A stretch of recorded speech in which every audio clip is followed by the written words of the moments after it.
Steven here, and for today's video I'm going to show you some technique stuff on the deadlift that I typically see wrong at the gym, and actually on social media a lot. And the big one here is actually just how people are setting their cervical spine, so how people are setting their neck. I see a lot of them pulling back against that, and I get it if you're a powerlifter or if you're doing strongman stuff or just crazy amounts of weight when you're strength training. Form's going to change a little bit because that's just massive load, but we always want to make sure that we can maintain our safety with this. So this is really just for the average gym goer, average lifter here. Now I have a kettlebell. Same rules are going to apply with the barbell, although the setup's going to be just a little bit different, but in terms of what I'm doing with my body, it'll still be the same. When we're talking about intra-abdominal pressure, keeping the shoulders loaded, and how I'm setting my neck. So I'll probably make another video also at some point showing the barbell. Just a little bit harder with the gym I'm at. It's a lot more crowded, so making some of these videos at the gym has just become a little bit more difficult. But once I'm here, so with the kettlebell I actually have a combined center of gravity, so I'm standing somewhat over the kettlebell. I'm not standing at a distance trying to lift that in the same manner that I would with the barbell, except the barbell is going to come to my shins here, and this pretty much lines up pretty close with that with the handle here. So hip hinge, right? Pushing my butt back as far as I can. Now once we're here, two main things that I usually see is rounded shoulders and kinked neck. So people are usually here. If you think about how this load, this weight is distributed, right? It's trying to come up and down. Gravity is pulling up and down, right? So if my neck is kinked to that, this weight is being pulled down this way, right? And as it's doing that, it's compressing my cervical spine, right? It's just too much pull on it. That's where we want to get that alignment, right? And it doesn't have to, we're not aiming for perfect, right? We're just aiming for progress. We're wanting to improve by degrees with this, right? So I'm right here, hinging back. Once I grab this, I want to get that cervical spine in alignment. And then the other thing that I'm doing is I'm drawing my shoulders down, right? My shoulder blades, my scapula, I'm loading those so that my lat is active in this movement. So once I'm here, I'm not rounded. In order to cue that, my chest comes up and my shoulders draw down.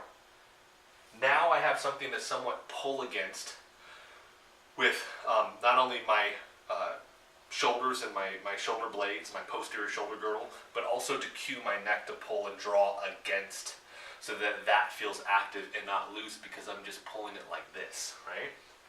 So here, drawing against that. Once I'm there, the next big thing, and I'll attach some videos to this one, intra-abdominal pressure, right? Deep breath through the nose, filling this cylinder with air so that I have internal support for my back, and I'm not just loading it externally, meaning I'm not just tightening my lower back, I'm actually filling the inside so that the muscles and these deep layers of my midsection are active to support my spine. That way we don't hurt ourselves, right? So here, drawing the shoulders down, cervical spine is here, deep breath in through the nose, pulling those hips, drawing them forward, and then I'm straight here because my neck is following suit with what my body is doing, right? With what the rest of my spine is doing. Coming down, drawing down, here, still loaded, still have that intra-abdominal pressure. I'll let out a little bit and then I'll reset. Squeeze in the glutes, pushing back, maintaining that, setting back down. Just like that. It's a skill. It's something that you got to work on, right? I still work on it. It's not something that's perfect. It's not something that's ever going to be perfect, but we want to understand those cues so that when we deviate away from that, we can rein it back in so that we can keep the body safe, right? And then the interesting part here is that as you do this more, this is, for me, a very, it's a natural movement. Right? I do the move nat stuff, but this is a natural movement. I'm going to pick up objects. They might not have handles, right? But if I'm hinging to pick up a bag of sand or mulch or something like that, all these cues are the exact same. Hinging, intra-abdominal pressure, loading the shoulders, keeping the cervical spine in alignment, okay? So those are the big ones that I see, and it's something I see a lot, man, and I just want to go over and be like, hey, let's not hurt our neck because we're kinking back like this, or not hurt our backs because we're here with our shoulders and we're not filling this with air so that we have that internal support. So practice that. Like I said, I'll do one with a barbell, and I'll cover this in even more detail. This is like a general overview, just something to give you a little bit of a taste of what I look at when I'm teaching this, and something for you to be a little bit more conscious of when you're actually at the gym lifting.